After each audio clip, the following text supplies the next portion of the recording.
오래전에 한국에 있을 때 동네 아저씨들이 학교 운동장에서 조기 축구하는 것들을 가끔 보았습니다. 축구를 잘해서 본 게 아니고요. 그분들이 하는 모습들이 하도 우스워서 가끔씩 구경할 때가 있었는데, 아저씨들이 축구는 발로 하지 않죠. 다 입으로 해요. 패스 빨리 차례니까 슛 그러면서 몸은 가만히 있고 발은 움직여지지 않는데 입으로 축구를 하니 축구가 제대로 되겠습니까?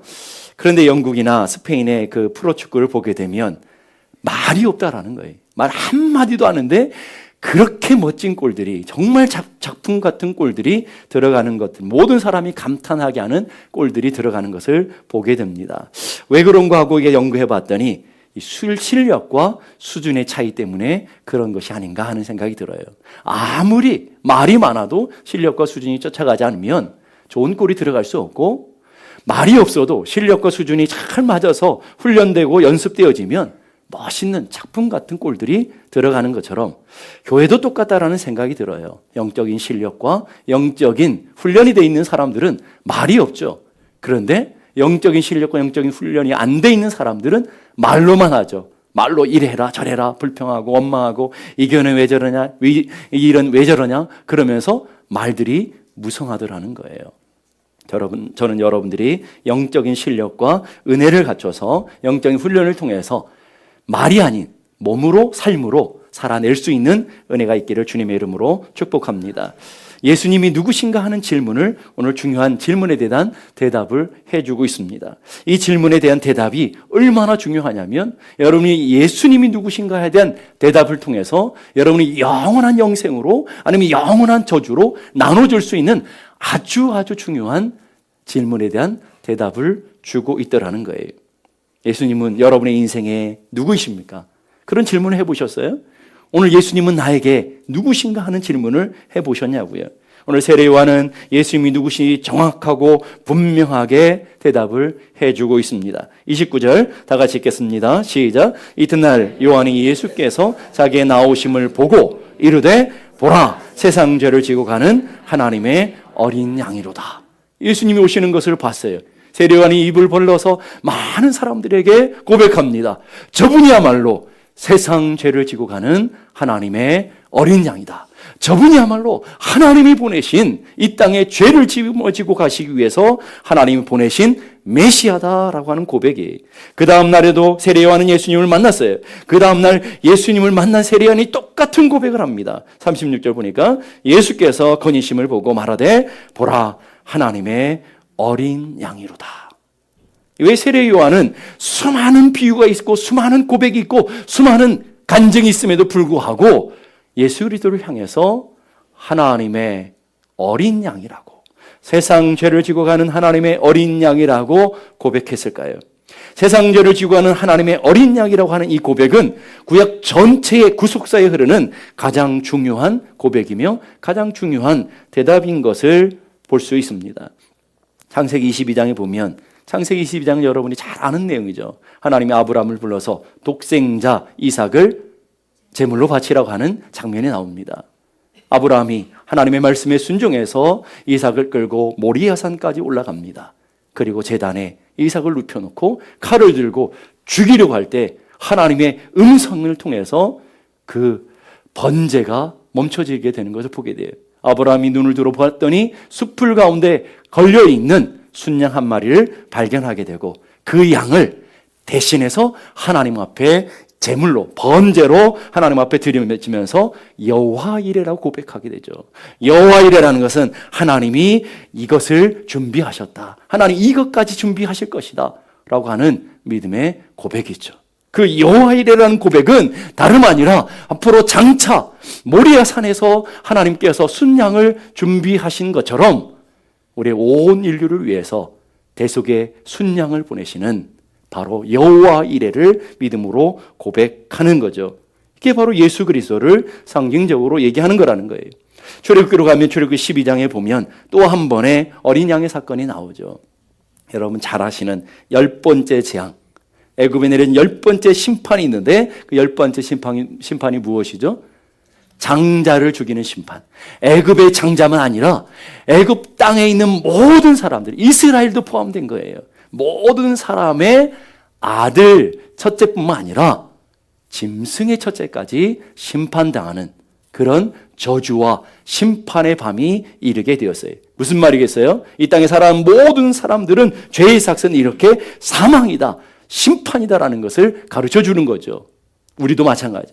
이 땅에 죄 가운데 있는 우리 모두는 이미 사형 선고 내려졌어요. 이미 사형 선고 내려져서 아직 집행만 되지 않았을 뿐이지 이미 사형 선고가 내려졌어요. 아직 사형 집행만 이루어지지 않는 거죠. 그런데 그 죽음의 선고가 내려지고 죽음의 심판이 이르는 그 죽음의 밤에, 애굽의 심판 내려진 그날 밤에 누가 살아나나요? 살아나는 한 무리가 있는데, 살아나는 사람이 있는가 하면 죽은 사람들이 있더라는 거예요. 분명하게 선이 나눠지더라는 거예요. 누가 살아나냐라는 거예요. 출애굽기 12장 13절에 우리에게 대답을 주고 있어요. 출애굽기 12장 13절 다 같이 읽겠습니다. 시작. 그 피가 너희의 거하는 집에 있어서 너희를 위하여 표적이 될지라. 내가 피를 볼 때에 너희를 넘어가리니 재앙이 너희에게 내려 멸하지 아니하리라. 재앙의 밤, 심판의 밤이 있는데 넘어가는 사인, 표적이 있다라는 거예요. 표적은 히브리어로 사인이라는 했죠. 하나님이 건너가게 하는 사인, 죽음을 넘어서게 하는 사인이 있는데 다른 것이 아니라 얼마나 높은 신분을 가진 집이냐, 얼마나 많은 권세를 가졌느냐, 얼마나 많은 물질을 가지고 있느냐, 얼마나 성실하냐, 얼마나 깨끗하냐, 얼마나 바르냐, 전혀 상관없이 어린 양의 피가 문설주에 발라져 있으면 주님이 넘어가겠다. 어린 양의 피가 사인이다라고 얘기하는 거예요. 하나님이 보시는 것, 하나님이 찾으시는 것 딱 한 가지가 있는데 다른 것이 아니라 어린 양의 피를 찾고 어린 양의 피를 보셨다 하는 거예요. 오늘도 마찬가지죠. 오늘 이 땅을 살아가는데 하나님이 우리를 통해 찾으시는 게 뭘까요? 얼마나 깨끗하게 살았는지, 얼마나 선하게 살았는지, 얼마나 부지런하게 살았는지, 얼마나 많은 돈을 벌며 살았는지 하나님은 전혀 관심이 없으시죠. 하나님이 우리를 통해 찾으시는 것, 하나님이 여러분에게 구하시는 딱 한 가지가 있다면 여러분의 심령에 예수의 보혈이 발라져 있느냐, 여러분의 가정의 문설주에 예수의 보혈의 피가 발라져 있느냐, 그걸 보시겠다 그러죠. 요한일서 1장 7절에 이렇게 말해요. 그 아들 예수의 피가 우리를 모든 죄에서 깨끗하게 할 것이고, 우리의 모든 죄에서 그 어떤 죄라 할지라도 우리를 깨끗하게 하는 능력, 우리를 정결하게 하는 능력, 우리를 새롭게 하는 능력과 권세가 어디에 있다고요? 예수의 보혈에 있는 것을 믿을 수 있기를 바랍니다. 그래서 오늘 여러분 찬양한 거예요. 예수의 보혈 능력이 있도다. 고백하지 않으시지는 않으실 거 아니에요. 그렇죠? 예수의 보혈의 능력이 있습니다. 예수의 보혈의 권세가 있습니다. 그 고백대로, 그 능력대로 예수의 피에, 예수 어린 양 되시는 예수의 보혈의 능력과 권세가 있는 줄로 믿습니다. 좀 더 나가면 레위기는 다 제사에 관한 하나님의 말씀이죠. 다 피에 관한 얘기예요. 그런데 더 구체적으로 레위기 16장으로 가보면 레위기 16장 이스라엘 백성들이 매년 지켰던 7월 10일이 지켰던 대속죄일에 관한 내용을 다루고 있어요. 이 속죄일은 대제사장이 1년에 딱 한 번 은혜의 지성소로 들어갈 수 있는데 양의 피를 뒤집어 쓰고 은혜의 보좌로 나가서 이스라엘 백성들의 죄를 다 짊어지고 나가서 하나님 앞에 중보하는 오직 한 날, 그게 바로 대속죄일이죠. 그 대속죄일에는 두 마리의 양을 선택해요. 두 마리의 양이 하나님 앞에 바쳐지는데 한 마리 양은 속죄를 위해서 제단에 드려지고 다른 한 마리는 대제사장이 그 머리에 안수를 해요. 안수한다는 것은 우리의 모든 죄가 네가 짊어진다라는 사인이었죠.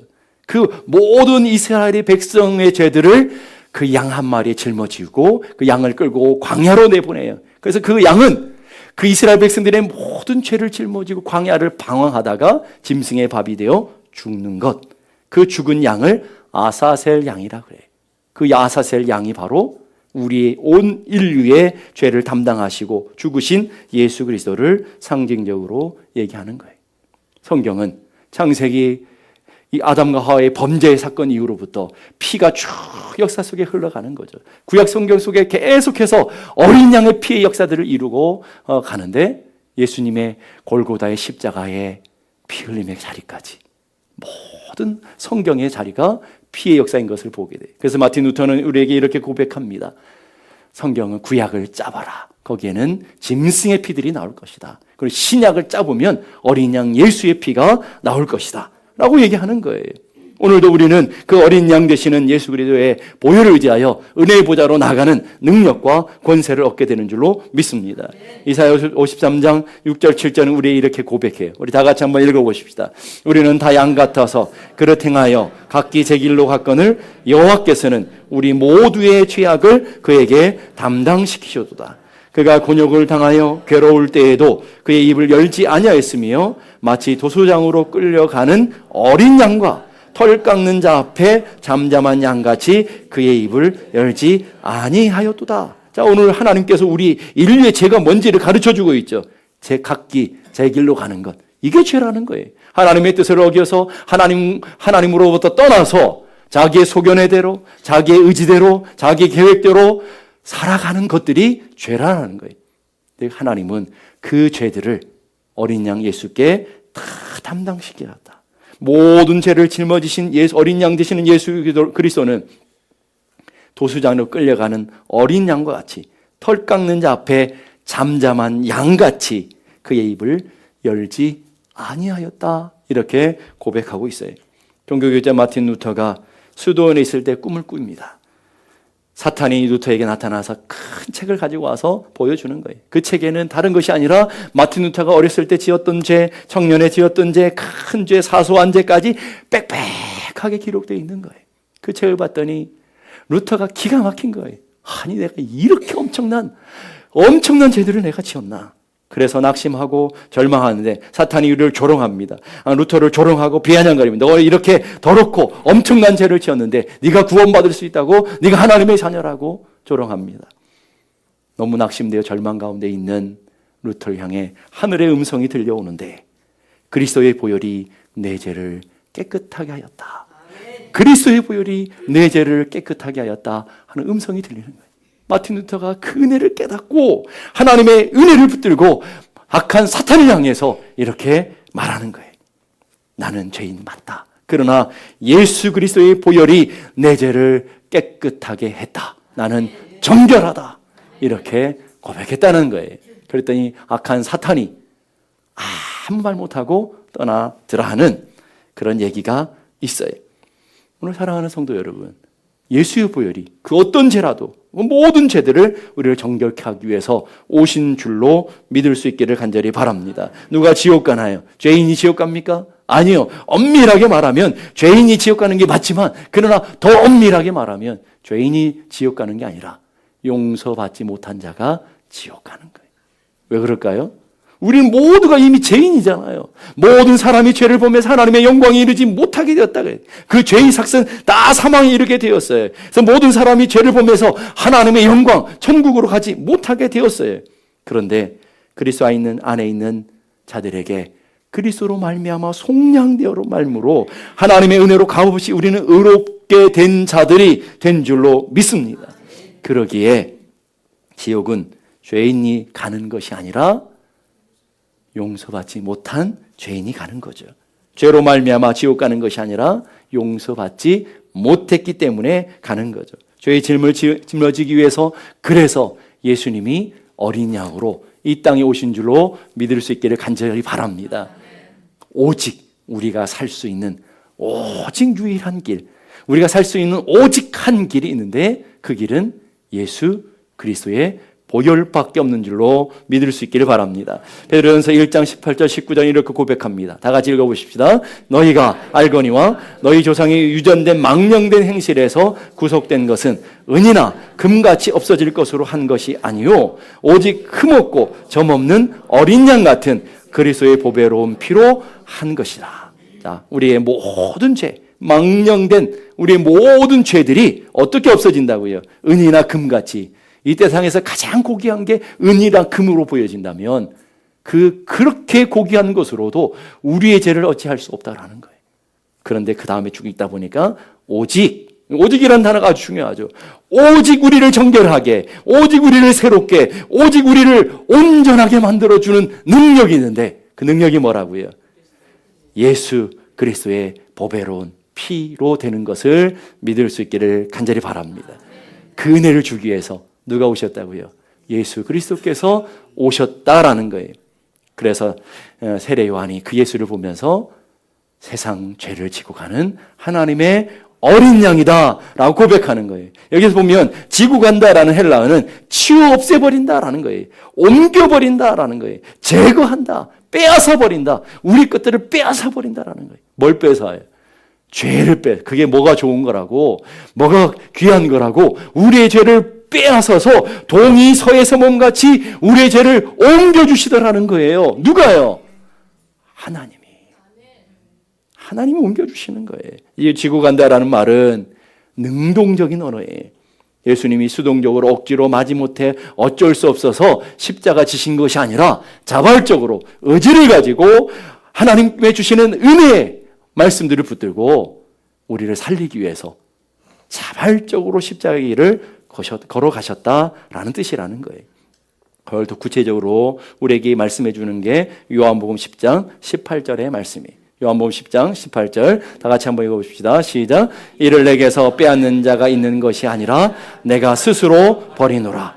나는 버릴 권세도 있고 다시 얻을 권세도 있으니 이 계명은 내 아버지에게서 받았노라 하시니라. 예수님이 마지못해 억지로 어쩔 수 없어서 십자가를 지러 가는 게 아니라 스스로 목숨을 버린다. 스스로 그 길을 간다. 주님이 자발적으로 주님의 의지에서 주님이 하나님의 은혜 안에서 그 길을 걸어가셨다라고 우리에게 얘기하시죠. 왜 그래요? 그 길만이 우리를 살릴 수 있는 길이기에, 우리의 모든 죄를 짊어지고 우리에게 영생을 줄 수 있는 길이기에 주님은 그 길을 선택하셨다라는 거예요. 세례 요한은 세상 죄를 지고 가는 하나님의 어린 양을 보라라고 선포하고 있어요. 근데 오늘 우리는 이 말씀을 더 정확하게 해야 될 줄로 믿습니다. 세상 죄를 지고 가는 하나님의 어린 양이 아니라 나의 죄를 지고 가는 하나님의 어린 양, 그분을 볼 수 있어야 된다는 거예요. 신앙은 공허하고 추상적인 게 아니라고요. 모든 일을 위해 죄를 지고 가신 주님 맞아요. 그러나 나와 상관없는 예수라고 한다면 아무 의미가 없는 거예요. 오늘 그 예수는 나의 죄 때문에 오셨다. 그 예수는 나를 살리기 위해 오신 줄로 믿어요. 그 예수는 오늘 나를 위한 예수인 것을 여러분의 믿음으로 각자 한 사람 한 사람의 믿음으로 한 사람 한 사람의 고백으로 내 것으로 받아지는 것, 이걸 믿음이라고 하는 거예요. 저는 여러분들이 오늘 이 아침에 그 믿음이 있기를 간절히 바랍니다. 죄를 지은 것이 누구라고요? 나라고요. 죽어야 될 게 누구라고요? 상당히 기분 나쁜 얼굴로 저를 보시는데 나만 아니고 여러분 모두가 그런 모습으로 주님 앞에 서야 되는 거예요. 예수님은 우리 위해 세상에 오셨어요. 맞아요. 그러나 나 때문에 오셨고요. 예수님 우리 위해 고난을 받으셨어요. 그러나 더 정확하게 나 때문에 고난을 받으셨고요. 주님은 우리 위해 죽으신 게 맞아요. 그러나 더 정확하게는 나 때문에 죽었어요. 나 때문에. 여러분 때문에, 한 사람 한 사람 때문에 죽으셨다고요. 여러분 남편 때문에 죽은 게 아니고, 여러분 자식 때문에 죽은 게 아니고, 죄인의 괴수가 누구라고요? 나라고요. 여러분 그걸 알아요.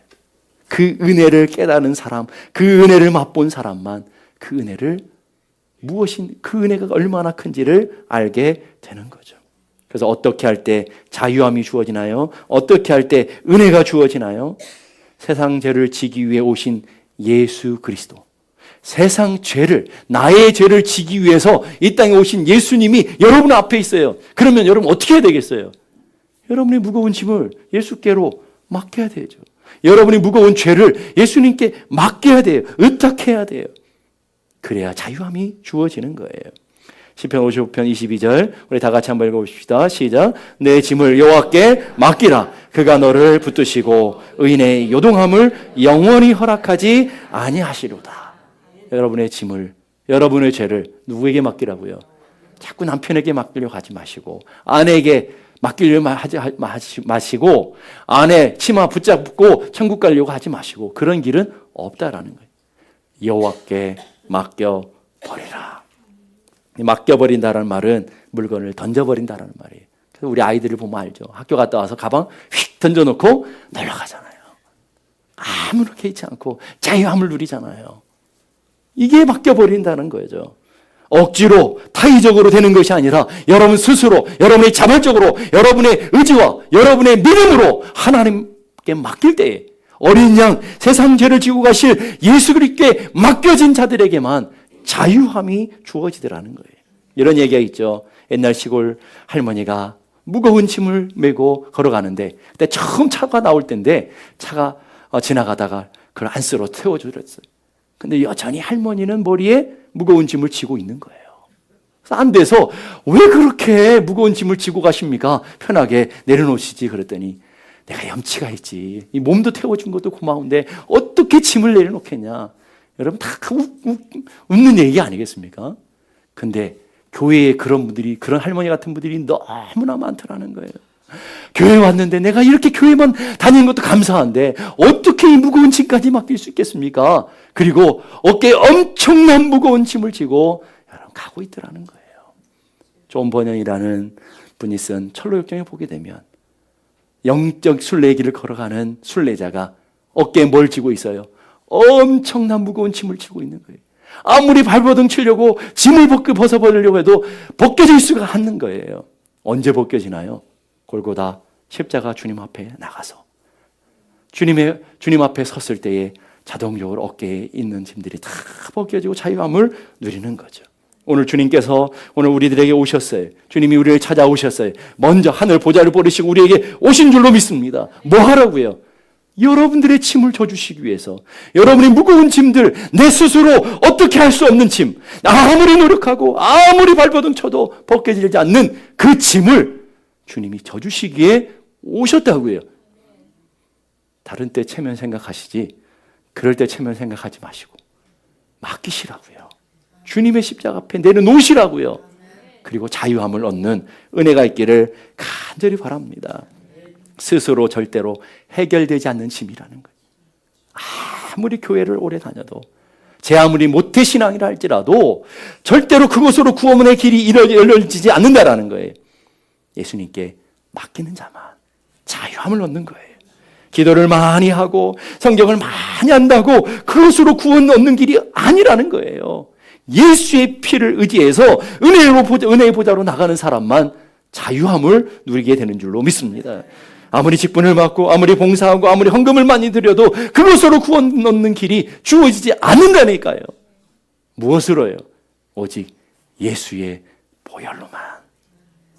아무것도 아닌 것 같지만 예수의 보혈 의지하는 자만 자유함을 누리게 되는 것을 믿을 수 있기를 바랍니다. 누구라도 다 오라는 거예요.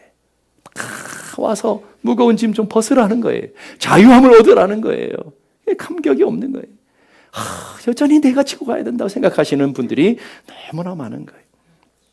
요한일서 1장 9절은 이렇게 말해요. 다 같이 읽어보십시다.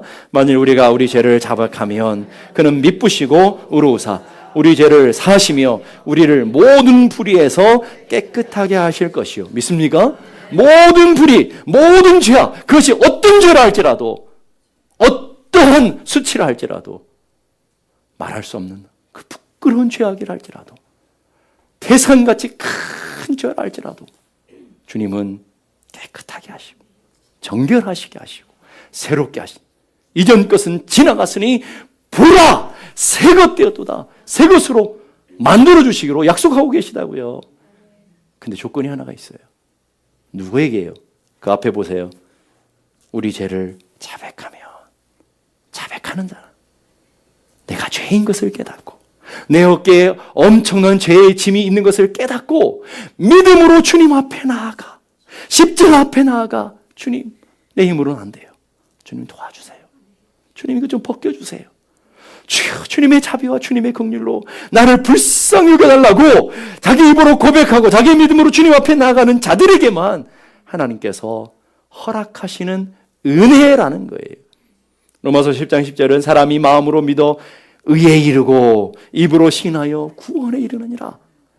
여러분이 믿음으로 스스로 여러분이 갖고 있는 믿음으로 자동적으로 저절로 되어지는 것이 아니고 여러분의 믿음으로 십자가 앞에 나아가 여러분의 믿음으로 주님 앞에 고백하고 주의 은혜를 붙잡는 자들에게, 교회를 열심히 다니는 자들이 아니고요, 교회를 100년 다녀도 왔다 갔다만 하다 보면 그 은혜를 못 누린다는 거예요. 여러분의 믿음으로 죄인인 것을 깨닫고, 여러분이 성령으로 말미암아 우리가 죄인 것을 깨달았을 때 주님의 십자가 앞으로 나아가 내 모든 짐들을 내려놓는 사람, 맡기는 사람, 주님을 의지하고 믿고 신뢰하는 자들에게 주어지는 축복인 것을 믿을 수 있기를 바랍니다. 그래서 오늘도 주님이 여러분을 부르셔요. 주님이 여러분을 초대하시는 거예요. 주님이 뭐 하러 오셨어요? 나는 의인을 부르러 오지 않았다. 얼마나 예뻤는지, 얼마나 똑똑한지, 얼마나 바르게 살았는지, 얼마나 학력이 좋은지, 얼마나 세상에서 업적을 남겼는지 그걸 보시는 게 아니고 죄인을 찾아서 내가 죄인인 것을 알고 내가 하나님 앞에서 죽을 죄인, 죄인 중에 괴수이지만 주님 나를 위해서 오신 것을 내가 믿습니다. 믿음으로 나아가는 자들을 초대하시는 거예요. 수고하고 무거운 짐진 자들아 다 내게로라. 주님께로 나갈 수 있는 조건이 뭐라고요? 내가 죄인인 걸 알아요. 내가 무거운 짐을 지고 있는 걸 알아요. 내가 엄청난 죄인인 것을 알아요. 주님 없이는 살 수 없는 죄인인 것을 알아요. 그걸 아는 사람이 자격이라고요. 주님은 그 사람을 부르셔요. 수고하냐? 무거운 짐이 졌느냐? 아프냐? 고통스러우냐? 힘드냐? 다 내게로 와라. 다 내게로 와라. 내게로 오는 자는 주님이 주신 약속이 뭐예요?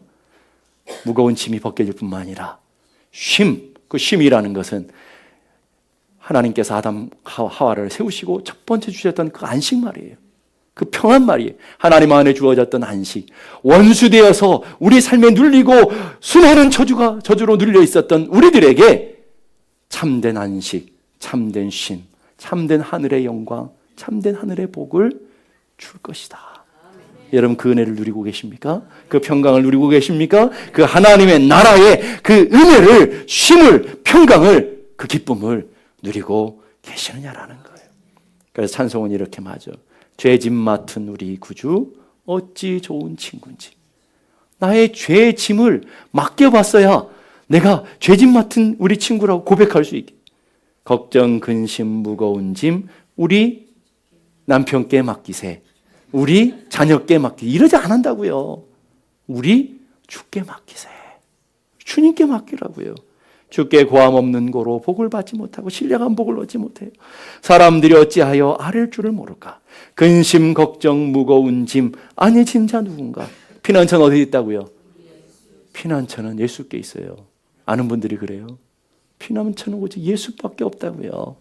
나를 평강으로, 나를 쉼으로, 나를 은혜로 인도해 줄 분은 오직 예수밖에 없는 줄로 믿을 수 있기를 바라요. 세상 친구 멸시하고 세상이 나를 조롱하고 세상이 나를 핍박해도 예수 품에 안기어서 참된 이로 받겠네. 예수 품에 안길 수 있는 사람이 누구라고요?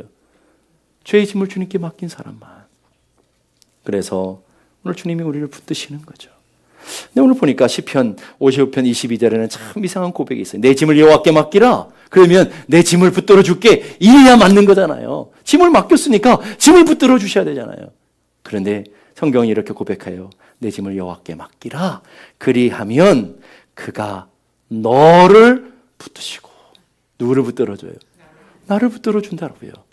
하나님의 관심은 죄에 있지 않다고요. 하나님의 관심은 하나님의 자녀들에게 있어요. 하나님의 자녀들이 온전해지고 하나님의 자녀들이 강건해지고 하나님의 자녀들이 세워지고 하나님의 자녀들이 요동치 않는 것을 원하셔요. 그런데 죄가 문제인 거예요. 죄를 맡기면 내가 너를 붙들어 줄게. 죄를 맡기면 내가 너를 세워줄게. 내가 요동치 않도록 너를 붙들어 줄게. 주님 말씀하시는 거예요. 오늘 여러분이 하나님 앞에 붙들림을 받기를 원하세요? 하나님의 보호하심을 받기 원하세요? 죄를 십자가 앞에 맡기는 자들에게 하나님이 주시는 약속. 내가 너를 붙들고 내가 너의 가정을 붙들고 내가 너의 자녀들을 붙들고 붙들어 줄게. 누가요? 은혜 보좌로 나가는 사람. 은혜 보좌로 누가 나가요? 예수 피를 힘입어 성소에 들어갈 담력을 얻었나니. 예수 피를 힘입어 은혜에 들어갈 보좌로 들어갈 담력 얻는다. 그 말은 무슨 말이에요? 보혈 통과하지 않으면 절대로 은혜의 지성소로 들어갈 수 없다라는 거예요. 들어가면 어떻게 해요? 죽고 나와요. 대제사장이 피를 의지하지 않고 지성소로 가면 죽고 나오는 거잖아요. 죽고 나온 것처럼 우리도 똑같아요. 하나님의 거룩한 존전 앞에, 하나님의 거룩한 영광 앞에 설 때는 아무도 없어요.